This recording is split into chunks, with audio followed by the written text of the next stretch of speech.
Donc que le Seigneur soit béni, ce week-end est un week-end particulier, pour la simple et bonne raison que c'est la Pâque. Et la Pâque, je suis désolé pour tous les gourmands, je sais que vous aimez le chocolat. Moi je suis pas trop fan du chocolat depuis que je suis petit, c'est pas mon truc. J'ai jamais compris d'ailleurs ce délire, mais ça c'est comme ça. La Pâque, c'est une histoire bien plus grande, bien plus belle, bien plus profonde. C'est plus qu'une fête commerciale, c'est une fête qui tire son origine dans l'histoire d'Israël. Tout particulièrement un soir où un fléau va tomber sur l'Égypte, ça va être ce temps où Pharaon, à cause de son orgueil, à cause de sa désobéissance, à cause de sa persévérance, ne va pas plier le genou devant Dieu. Dieu va prendre une décision terrible. Il va dire ce soir, il va y avoir l'ange de l'Éternel qui va se manifester et qui va détruire tous les premiers-nés. Mais il va y avoir une solution. Ça va être qu'un agneau soit sacrifié et que le sang coule. Et à partir de ce moment-là, il y a quelque chose de tellement fort. Le sang devient le signe que si tu veux être pardonné, que si tu veux pouvoir rentrer dans la présence de Dieu, le sang sera le signe que c'est par le sang d'un juste, d'un parfait, que tu pourras accéder au royaume de Dieu. Et ce soir-là, le soir où il y a la Pâque, alors que l'ange de la destruction va passer pour anéantir tous les premiers-nés, Dieu va dire sacrifiez un agneau et mettez du sang autour des portes d'entrée de votre maison, sur les linteaux, sur les trumeaux, sur les meneaux. Ça c'est le vocabulaire maçon. Et quand cet ange passera, vous serez préservés. Donc finalement, le sang c'est le symbole de la seconde chance. Le sang, c'est le symbole du salut. Le sang, c'est le symbole d'une nouvelle vie. Et finalement, cette fête-là n'était que le prélude d'une histoire qui était beaucoup plus folle, beaucoup plus dingue, beaucoup plus inimaginable. C'est l'histoire d'un Dieu qui va tellement aimer le monde qu'il va envoyer ce qu'il avait de plus précieux, son Fils Jésus-Christ, pour que nous soyons sauvés. Et que nous puissions être pardonnés, et que nous héritions la vie éternelle. La fête de la Pâque est certainement le prélude de la plus grande histoire de l'humanité, la plus belle histoire de l'humanité. C'est celle de la venue de Jésus-Christ. Et Jésus, finalement, c'était l'annonce. Un autre viendra, un autre qui sera plus grand, un autre qui va surpasser le sang des agneaux, le sang finalement de toutes ces bêtes, ces sangs. En tout cas, ce sang qui sera pur, un sang qui sera extraordinaire, ce sera le sang de Jésus-Christ. Et dans 1 Corinthiens chapitre 9, chapitre 5, verset 7, l'apôtre Paul dira ceci: Christ est notre Pâque. La Pâque, c'est Christ. Alléluia! La Pâque, c'est Christ. Moi, j'avais une sœur, une Belge, qui venait sur Narbonne, et tous les ans à la fête de la Pâque, elle m'offrait un agneau en forme de brioche pour symboliser. N'oublions pas que la Pâque, c'est la plus belle histoire de toute l'humanité. C'est la plus belle histoire et elle nous concerne tous. Ce matin, je veux vous parler de la personne la plus belle, la plus extraordinaire que je connaisse. Oui, j'aime ma femme, elle s'appelle Léana, mais celui que j'aime par-dessus tout, c'est Jésus. Amen. C'est lui. Et s'il y a bien une personne qui mérite qu'on s'arrête sur sa vie, qu'on s'arrête sur la beauté de ce qu'il a fait, c'est Jésus-Christ. C'est la plus belle histoire. Et combien ici aiment regarder des bons films? Alors là, vous dites, mais attends, tu me parles de films. Combien ici aiment regarder des bons films? Quand je dis bons films, c'est les films avec des valeurs, films avec une morale. Oui, je sais que toi, tu aimes bien. Ok. Donc, si on est d'accord que vous aimez les bons films avec des bonnes valeurs, avec de la moralité, vous serez d'accord avec moi pour que ce matin, nous puissions nous arrêter, si tu veux bien passer à la prochaine diapo, sur le film de Jésus, seul contre tous. Vous ne l'avez pas lu, mais il est écrit au-dessous. Il a été jusqu'au bout, malgré tout. Oh, le pasteur va nous faire regarder un film. Non. Je ne vais pas vous faire regarder de films. J'aimerais, mais peut-être pas ce matin. Ce matin, on va voir le film de la vie de Jésus. Seul contre tous. Pourquoi?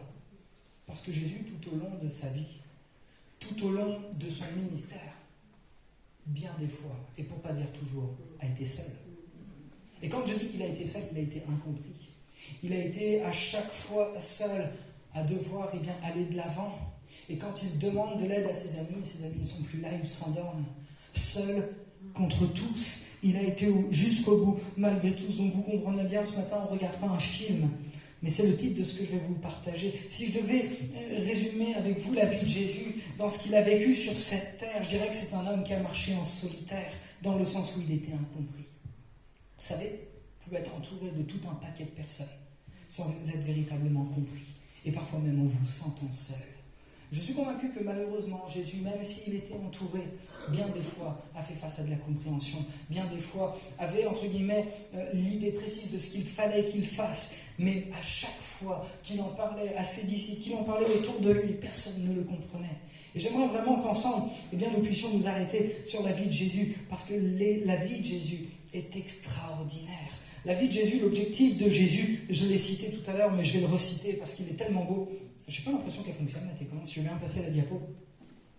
Ça se résume comme ceci. Oui, Dieu a tant aimé le monde qu'il a donné son Fils, son unique, pour que tous ceux qui placent leur confiance en lui échappent à la perdition et qu'ils aient la vie éternelle. En effet, Dieu a envoyé son Fils dans le monde, non pour condamner le monde, mais pour qu'il soit sauvé par lui. Amen. C'est la mission de Jésus. C'est la raison pour laquelle Jésus est venu. Il n'y a aucune plus grande motivation dans le cœur de Dieu que l'amour qu'il a pour nous. Il n'y a pas de plus grande motivation dans le cœur de Dieu que l'amour qu'il a pour toi.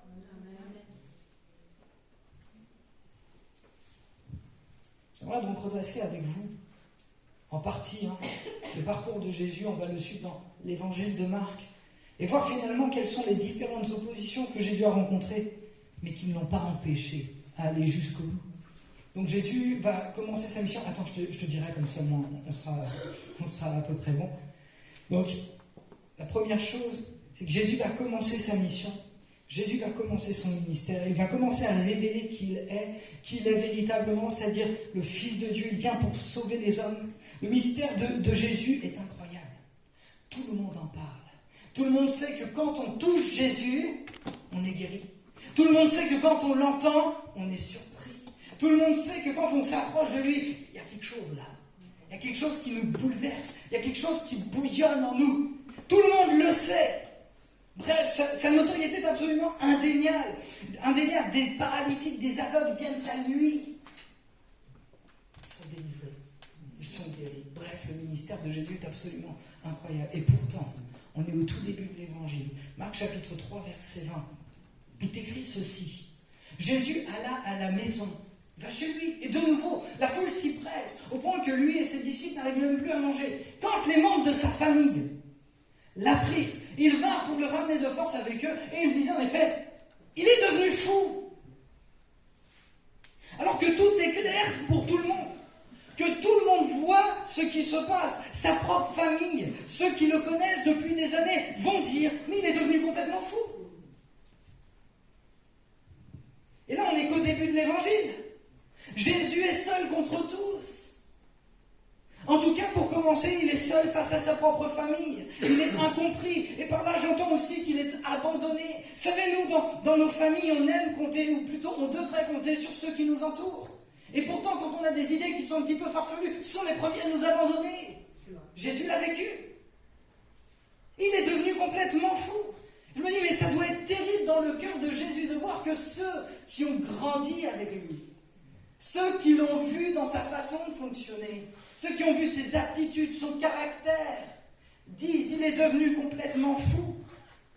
Et il fera face à tout un tas d'incompréhensions. La première, en tout cas, que nous lisons ici, est liée directement à ceux qui le connaissent. Et si on prend le temps d'analyser la vie de Jésus, nous pouvons nous rendre compte qu'au travers de tout ce qu'il a vécu, on peut lui partager nos problèmes parce qu'il est capable de nous comprendre. Tu as vécu, ce problème-là avec ta famille, Jésus l'a vécu lui aussi. À ce stade de la prédication, je veux juste m'adresser à vous, frères et sœurs. J'ouvre une parenthèse que je vais refermer rapidement. Mais à partir du moment où nous croyons en Dieu, la Bible nous dit que nous ne faisons plus partie de ce monde. Et à plusieurs reprises dans la vie de certains hommes, parce qu'ils ont choisi de croire en Dieu et en son Fils, Jésus a été qualifié de fou. Nous serons qualifiés de fou. Vous êtes et vous avez été certainement qualifiés de fou. Prenez Jean le Baptiste. Jean le Baptiste, il croit en Dieu, il donne sa vie, ils vont le qualifier de possédé. Dans Matthieu chapitre 11, verset 18. Festus, donc ça va être un des gouverneurs romains, va dire de Paul que son savoir le fait déraisonner. Et dans un autre passage de la Bible, l'apôtre Paul dira à une église, acceptez de ma part un peu de folie. Qu'on le veuille ou non, oui, c'est normal. Si ceux qui sont autour de nous et qui ne croient pas en Dieu considèrent que nous sommes fous, parce que nous ne faisons plus partie de ce monde, parce que nous marchons à contre-courant, parce que nous ne marchons plus dans la même direction. Et c'est normal qu'à un moment donné, nous-mêmes, dans nos propres familles, dans notre travail, nous nous retrouvons seuls face aux autres. Mais c'est justement dans cette intimité où nous allons nous retrouver seuls avec Dieu que nous allons pouvoir rayonner. Et que la gloire de Dieu va pouvoir se voir au travers de nos vies si nous adaptons notre comportement, si nous sommes capables de les aimer, si nous sommes capables de leur pardonner. Seuls contre tous, je pense que c'est un petit peu notre histoire à tous. Moi, je viens d'une famille qui est chrétienne. Donc, ça, je ne l'ai pas vécu. Par contre, dans le milieu professionnel, je peux vous dire que c'était une autre histoire. Extrêmement compliquée, on s'est moqué de moi. On m'a rejeté. Et puis, comme j'étais apprenti, on s'est vraiment servi de moi comme un apprenti, quoi. Et j'ai fait le choix de les aimer, de les pardonner. J'avais l'impression d'être seul, vraiment. Mais je n'étais pas seul, parce que Dieu était avec moi. Alléluia, tu n'es pas seul. Enfin bref, Jésus est là. Et dès le début de l'évangile, nous voyons que sa propre famille le qualifie de fou. Ensuite, Jésus va choisir des disciples. Il va les former, il va les aimer, et durant 3 ans, ils vont rester auprès de lui. Et s'il y a une chose qui va être assez particulière et significative dans le fonctionnement que Jésus va établir avec ses disciples, c'est qu'à plusieurs reprises, ses disciples ne vont jamais le comprendre, ou très peu. Je prends juste un exemple, Marc chapitre 4, verset 13, c'est juste après. Donc on continue, un chapitre plus loin. Il leur dit, vous ne comprenez pas cette parabole. Comment alors comprendrez-vous les autres? Alors évidemment, les disciples de Jésus sont en formation, et quand on est en formation, soyons honnêtes, on ne comprend pas tout.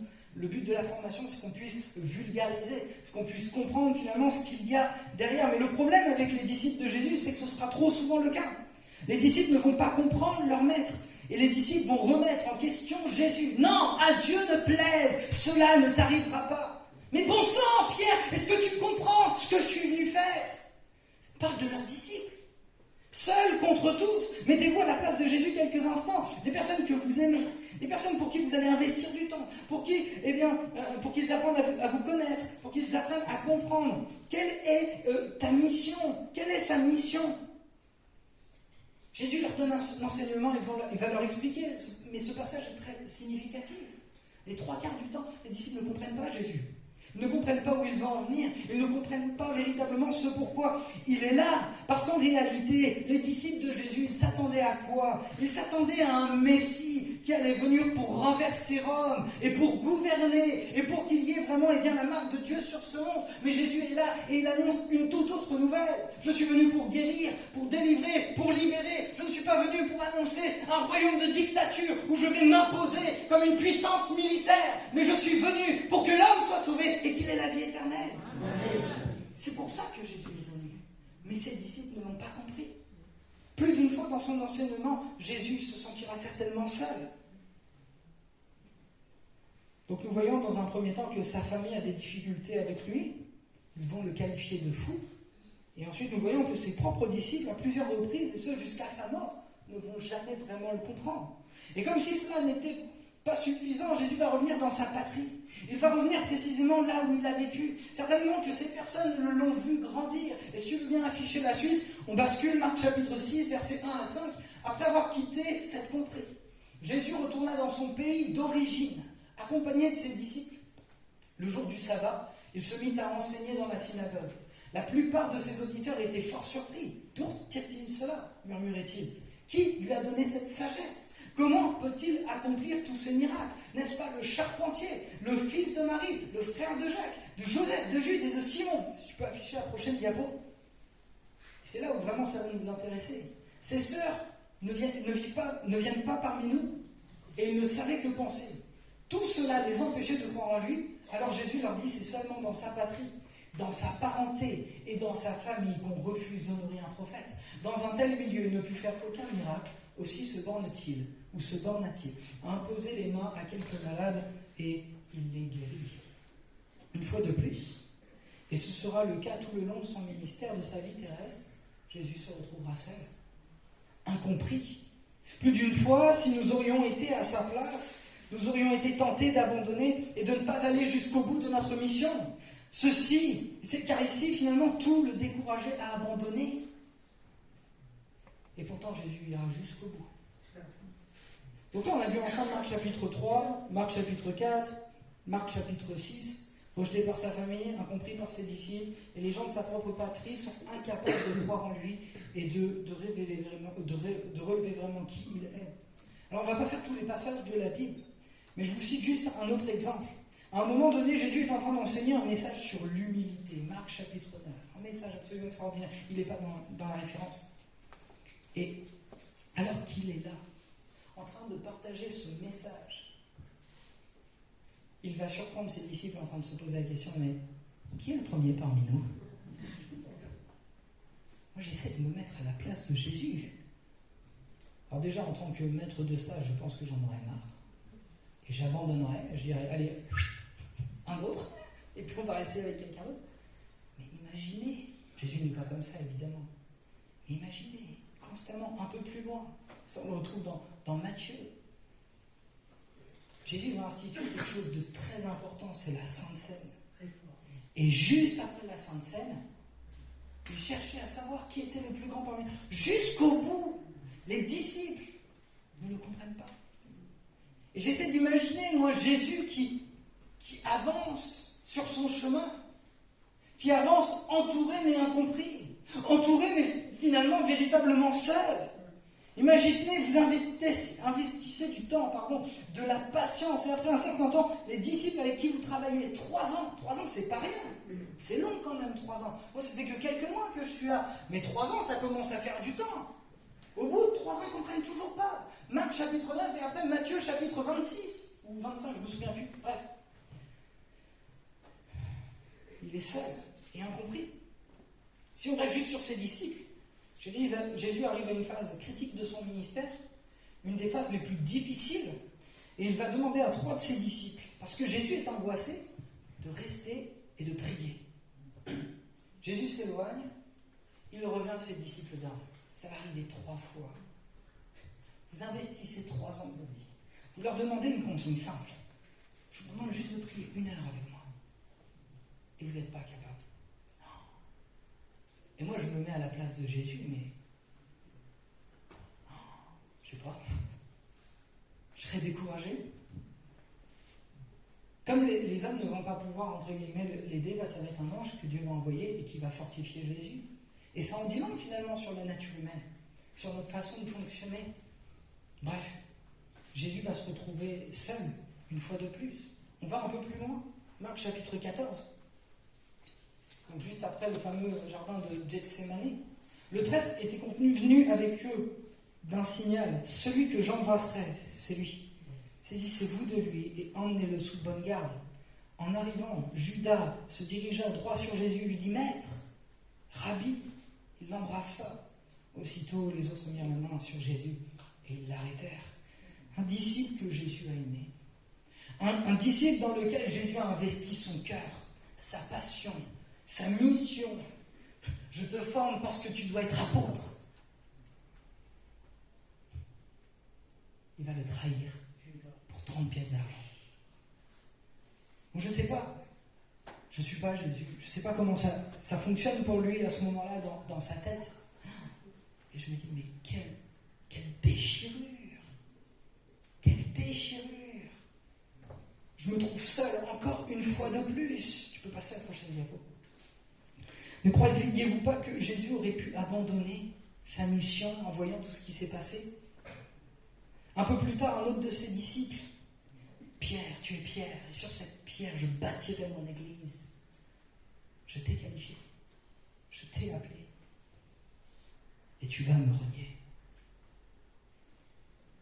Seul contre tous, il ira jusqu'au bout malgré tout. Jésus est là. Vous savez, à un moment donné, quand les disciples sont encore là, et que la foule arrive pour amener Jésus et pour le condamner, la foule plutôt, les Romains, Jésus va dire ceci: ne croyez-vous pas que je pourrais appeler 12 légions d'anges qu'ils viennent pour me défendre. 12 légions, vous calculez, vous êtes environ à 70 000 anges. Et là, c'est une cohorte, enfin, je ne sais plus exactement c'est combien, mais c'est une centaine de soldats. Et Jésus dit, mais je pourrais les appeler, mais je ne le ferai pas, parce que je dois aller jusqu'au bout de ma mission. Et même si je dois être seul contre tous, j'irai au bout de ma mission. C'est la révélation du cœur de Dieu. Jésus est là et il est seul contre tous. Sa mission, c'est de nous sauver. À la suite de cette situation, nous voyons Jésus qui va être arrêté comme un voleur, jugé comme un malfaiteur, et il va être condamné comme un criminel. Franchement, l'humanité ne lui a fait aucun cadeau. Il était seul contre toute l'humanité. Parce que n'oubliez pas qu'au jardin de Gethsémane, tous, sans exception, se sont enfuis et l'ont abandonné. Seul contre tous. Et pourtant, il ira jusqu'au bout. Malgré tout. Cet homme qui a été abandonné, cet homme qui finalement va voir l'humanité pour laquelle il est venu la sauver. Cette humanité va l'abandonner. Il va la voir le rejeter. Il va la voir se dresser contre lui. Et c'est encore le cas aujourd'hui. Et pourtant cet homme, Jésus-Christ, ira jusqu'au bout. Quand bien même on l'a abandonné, quand bien même nous n'étions pas à la hauteur, il ira jusqu'au bout. Parce que le cœur de Dieu, c'était de nous sauver. Parce que le cœur de Dieu, même s'il devait affronter la solitude face à l'humanité, c'était de nous sauver. Et il a été jusqu'au bout parce qu'il nous a aimés. Ici, on ne parle pas de n'importe quel homme. Ici, on parle de Jésus, le Fils de Dieu, le Roi des rois et le Seigneur des seigneurs. Amen. Il l'a fait pour toi, et pour chacun d'entre vous, pour toi aussi. C'est lui notre Pâques.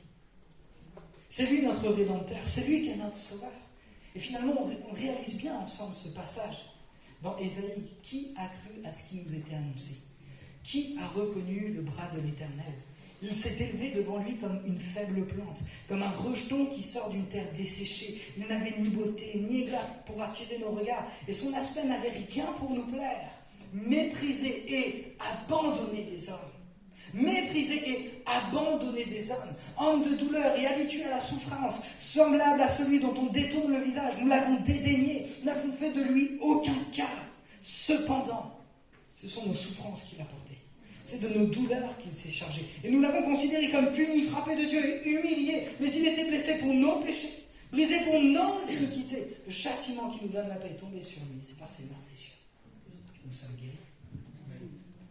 Seul contre tous, abandonné des hommes, mais il a été jusqu'au bout. Le but de Jésus, son objectif, c'était de nous sauver. Sauver l'homme de son péché. Et voyez-vous, tout ce que Jésus a dû affronter n'est que la conséquence et la manifestation du péché. Le rejet, la trahison, les murmures, et encore, je ne vous ai pas tout dit, il va aller jusqu'au bout. Parce qu'il avait un objectif, une vision, une motivation, nous sauver. Pour que ce ne soit plus le sang des bêtes qui coule, mais le sang de celui qui est pur, de celui qui n'a jamais rien eu à se reprocher, de celui qui était parfait, le sang de Jésus-Christ. C'est parce qu'il t'a aimé toi et personne d'autre. C'est parce que Jésus m'a aimé. Et son sang va couler. Tout comme le sang dans le livre de l'Exode pour la Pâque. Mon frère, ma soeur, mon ami, toi qui es là ce matin, c'est pour toi que Jésus est mort. C'est parce qu'il t'aime. Et c'est pour aucune autre raison qu'il est venu sur cette terre. Aucune autre. Oui, bien sûr, il est venu pour nous révéler le Père. Et il l'a fait d'une manière absolument extraordinaire. Mais en nous révélant le Père, il a donné sa vie. Pour nous montrer à quel point il nous aimait.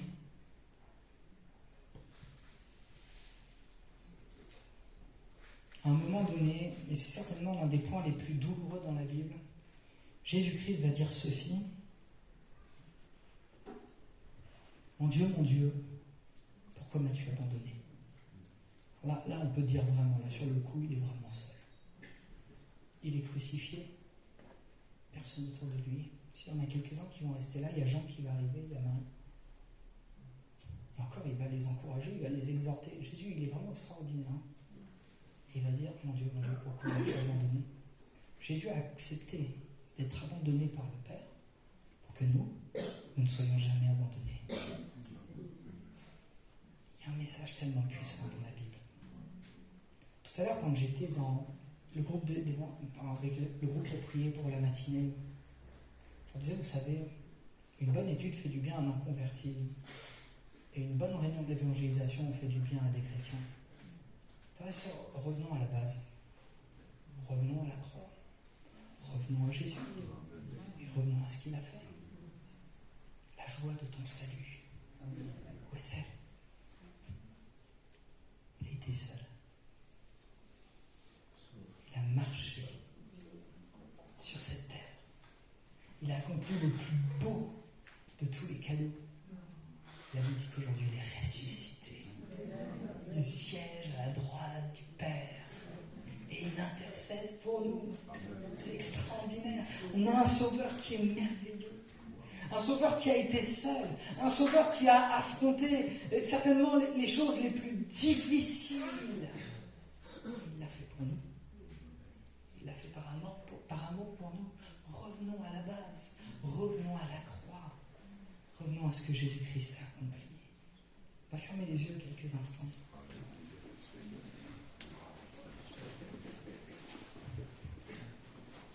Notre Dieu, notre Père, nous voulons réaliser ce matin que tu es notre Pâques, que tu as donné ta vie pour chacun d'entre nous. Et pardonne-nous pour toutes ces fois où on oublie ce que tu as accompli, où on oublie les raisons pour lesquelles tu es venu sur cette terre, toutes les fois où nous ne réalisons pas ce que tu as fait, et parfois nous sommes là en train de nous plaindre. Et gloire à Dieu, tu ne nous juges pas, Seigneur. Tu es vraiment bon, tu es extraordinaire. Père, je te prie vraiment pour que ce matin, il y ait une nouvelle révélation de ta personne, une nouvelle révélation de la croix, une nouvelle révélation de ton Fils qui a été donné, mon Dieu. Viens encore, Seigneur Jésus, nous rappeler l'amour si fou qui puisse paraître, qui a été manifesté à la croix en Jésus-Christ. Viens ce matin nous rappeler qui tu es.